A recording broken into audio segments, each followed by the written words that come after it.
This video was made possible by Brilliant. Learn for free for 2 months by being one of the first 200 people to sign up at brilliant.org/HAI. The US has tons of totally reasonable laws that ban things like owning a tank, having a brown bear as a pet, owning a grenade launcher. Oh wait, sorry, it's the other way around. Your pet bear can legally do grenade launcher practice from your tank as long as he's not using the tank's radio while riding through Green Bank, West Virginia. That would make this illegal. You see, because of this rectangle, in Green Bank, West Virginia, tank riding, grenade firing, radio using pet bears are illegal, which frankly I believe is a violation of our basic human rights. This rectangle is the United States National Radio Quiet Zone, or NERCRZ, which exists because right here is a super big radio telescope. In fact, it's the biggest movable radio telescope in the world. It's the Green Bank Telescope. This baby's got a 100-meter diameter collecting area, an equatorial mount, an off-axis paraboloid reflector. Basically, it's a really good radio telescope. Alright, 60 seconds of science time. So basically, radio signals, popcorn popping microwave waves, the light coming off your eyes right now, the UV light the sun uses to turn you into a tomato, and the X-ray the TSA uses to look at your bombs, those are all the same things. I know you learned this in high school physics and are very, very smart, but to review, these are all electromagnetic waves just at different wavelengths and energy levels. Now, normal telescopes that just magnify what you can see are used to see things in space that you can actually see, but this telescope is used to see things that you can't see outside the range of waves that eyes can see, you see. And it turns out you can see a lot of things in space by looking at radio waves. You can detect stars, find gravitational waves, look for water on comets, find aliens, but they don't need the Wi-Fi you use to order Weetabix getting in the way, so that's why this rectangle exists. To make sure that as few other radio waves are around the telescope so it has the best chance to detect the radio waves from space. You might notice that this is a big rectangle, and it's bigger than Belgium, but Wi-Fi isn't banned in all of it. For most of the zone, there are just restrictions that prevent radio stations and other broadcasters from using high-power transmitters.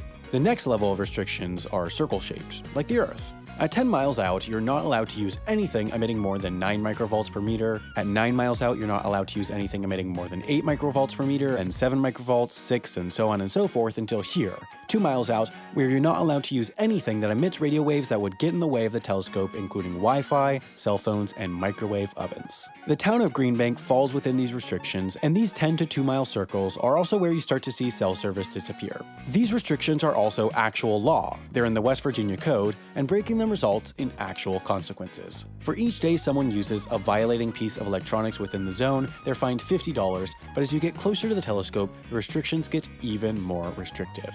Within this zone, the area where most of the telescope's employees live, anything wireless is prohibited. Any other electronics have to be in shielded rooms that will prevent radio waves from escaping. Then finally, this area is the most restrictive. No electronics are allowed unless they're necessary and approved by the observatory.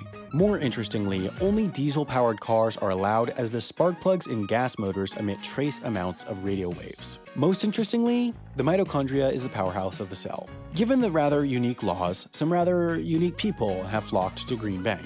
We're not talking about Canadians, we're talking about electrosensitives. About a third of the town's residents are these electrosensitives, people who believe that radio waves make them sick.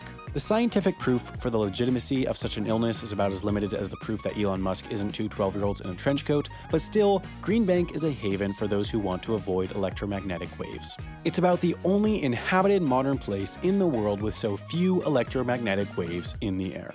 There are only a few things that I can think of more crazy than believing that electromagnetic waves, which have existed since the beginning of the universe, make you sick, among them being living in Jacksonville, Florida, believing juice is good for you, and not having a Brilliant.org account.